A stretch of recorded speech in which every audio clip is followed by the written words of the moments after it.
இன்றைக்கு நீங்க இனிமே சொல்வதில்லை, நான் வியாதிப்பட்டு இருக்கிறேன். ஒருவேளை சொல்லலாம், இருந்தேன், கடந்த நாட்கள் இருந்தேன், இப்பொழுது இல்லை என்று சொல்லுகிற அளவுக்கு உங்கள் வியாதி படுக்கை ஆண்டவர் மாற்றுகிறார்.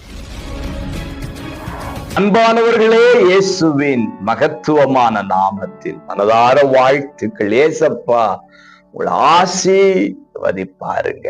ஏசாயா 33:24 வியாதிப்பட்டிருக்கிறேன் என்று நகரவாசிகள் சொல்வதில்லை. அன்புக்குரியவர்களே, வியாதிப்பட்டிருக்கிறேன் என்று நீங்கள் சொல்லாதபடிக்கு ஆண்டவருடைய சுகம் இன்றைக்கு வியாதியின் மேல் இறங்கி வருவதாக.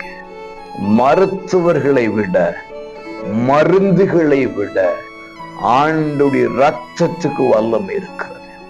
இயேசுவின் வார்த்தைக்கு வல்லம் இருக்கிறது. அவருடைய பார்வைக்கு வல்லம் இருக்கிறது. அவருடைய தொடுதலுக்கு வல்லம் இருக்கிறது. அன்றைக்கு அவருடைய வஸ்திரத்தின் தொங்கலை தொட்ட போது 12 ஆண்டு பெரும்பாடு நீங்கிச்சு அல்லவா? இன்றைக்கு நீங்க இனிமே சொல்வதில்லை, நான் வியாதிப்பட்டு இருக்கிறேன். ஒருவேளை சொல்லலாம், இருந்தேன், நேற்றைக்கு இருந்தேன், கடந்த நாட்கள் இருந்தேன், இப்பொழுது இல்லை என்று சொல்லுகிற அளவுக்கு உங்கள் வியாதி படுக்கை ஆண்டவர் மாற்றுகிறார். என் வியாதியெல்லாம் கர்த்தர் மாற்றார் என்று நீங்க சாட்சி சொல்ல போறீங்க. வியாதி இன்றைக்கு மாறிச்சு என்று விசுவாசித்து அறிக்கையிட்டு அந்த அற்புதத்தை பெற்றுக் கொள்ளுங்கள். God bless you.